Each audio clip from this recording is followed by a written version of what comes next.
Now the inside story on why thousands of Southern Californians lost their phone service during the recent rains and why so many people are still waiting for their service at this point to be restored.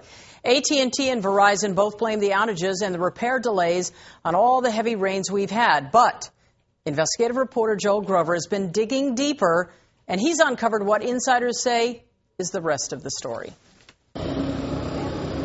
You have to go below the streets of Southern California to understand this latest massive outage of phone service. You'll find miles and miles of aging telephone cable installed decades ago, and it's still used by Verizon and AT&T to bring a dial tone to your home. These aging phone lines are called pulp cable because they're so old, they're insulated with old-fashioned paper. If they get wet, the paper gets wet and they short out. This man is one of 6 AT&T technicians who contacted us to tell us the recent outages are due in part to a network of old cables and wires that they say AT&T should have replaced years ago. He asked us to mask his identity for fear of losing his job. What kind of condition is the infrastructure in? Very poor to horrible. AT&T says its network of cables and wires and boxes that provide landline service is just fine. 99.99% of the time, this network operates virtually flawlessly.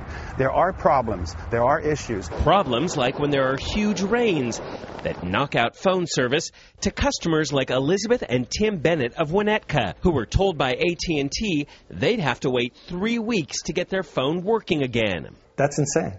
That's absolutely insane. The long wait for repair service, according to insiders, is because AT&T has been cutting its workforce that deals with landlines. In fact, this document we obtained from the California Public Utilities Commission shows that AT&T cut its total landline workforce 61% from 1991 to 2008. You can't go out and be honest with the customer and say, the reason you waited 25 days or 2 weeks or 14 days is because the company doesn't have enough personnel. AT&T explains the workforce numbers a different way.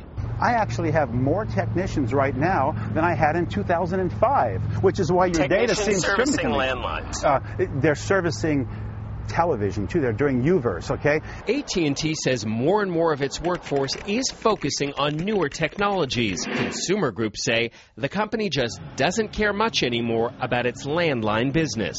They don't want to maintain that service. They want to put as little as possible into that service. It's a fact that more and more people are relying on their cell phones to communicate.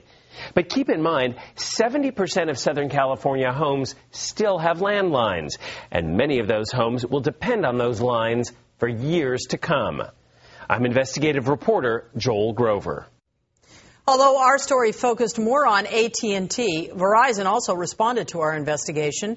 The company told us the number of Verizon employees in California has decreased over time because of the greater efficiency of fiber optics on the network.